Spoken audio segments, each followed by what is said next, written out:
जो झील कभी जीवन देती थी, आज वही झील मौत बांट रही है। सरकार और प्रशासन की अनदेखी के कारण आज रिवासर झील पूरी तरह से डूबने की कगार पर पहुंच चुकी है। लापरवाहियों ने झील को प्रदूषण का कुआं बना दिया और प्रशासन मूक दर्शक बनकर सारा तमाशा देखता रहा।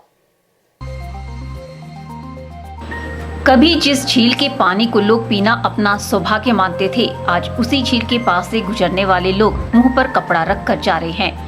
इसे सरकार और प्रशासन की नाकामी ही कहा जाएगा कि जीवन बांटने वाली झील आज मौत बांट रही है। मंडी जिला मुख्यालय से 25 किलोमीटर दूर धार्मिक नगरी रिवालसर की प्राचीन और पवित्र झील आज पूरी तरह से दूषित हो चुकी है। 1 वर्ष पहले एनजीटी ने सरकार को झील के मिटते अस्तित्व को लेकर चेताया था, लेकिन सरकार नहीं जागी और नतीजा यह निकला कि झील में पनप रहे जीवन को मौत के आगोश में सोना पड़ा।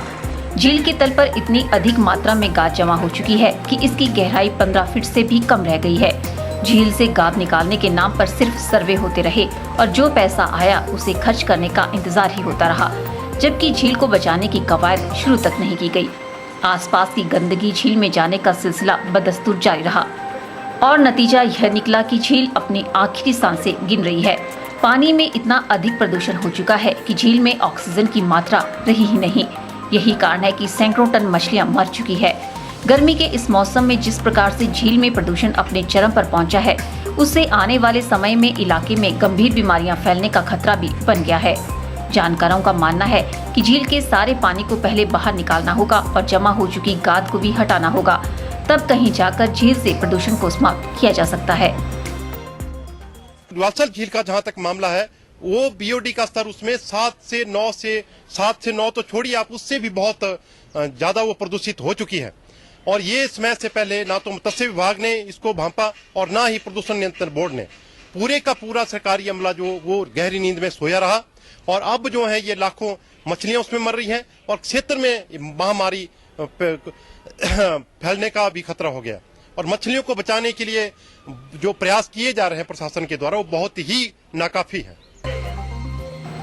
प्रशासनिक स्तर पर अभी भी झील को बचाने का कोई ठोस प्रयास नहीं किया जा रहा है। पानी के सैंपल लिए गए हैं और उन्हें जांच के लिए भेजा गया है, लेकिन इसकी रिपोर्ट अभी तक नहीं आई है। एडीसी मंडी हरिकेश मीणा ने माना कि झील को बचाने के प्रयास पहले से जारी थे, लेकिन उससे पहले ही झील में अचानक यह घटनाक्रम हो गया।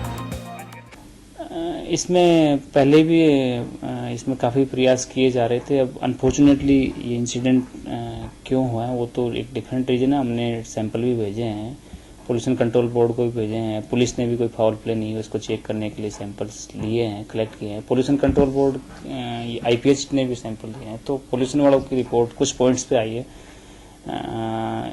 इसकी झील की पीएच वगैरह तो सारी लिमिटेड रेंज में ही है। ऑक्सीजन की जो रेंज होती है इसमें ये बताया कि ऑक्सीजन का लेवल काफ़ी डाउन हो गया था।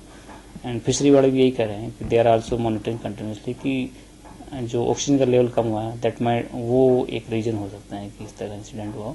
बट हम और भी जैसे फाइनल रिपोर्ट कुछ पॉइंट्स पे आएगी उसको वेट कर रहे हैं। रिवालसर की प्राचीन झील में प्रदूषण फैलने का सिलसिला कोई आजकल में शुरू नहीं हुआ है, बल्कि यह सिलसिला बीते कई वर्षों से जारी था।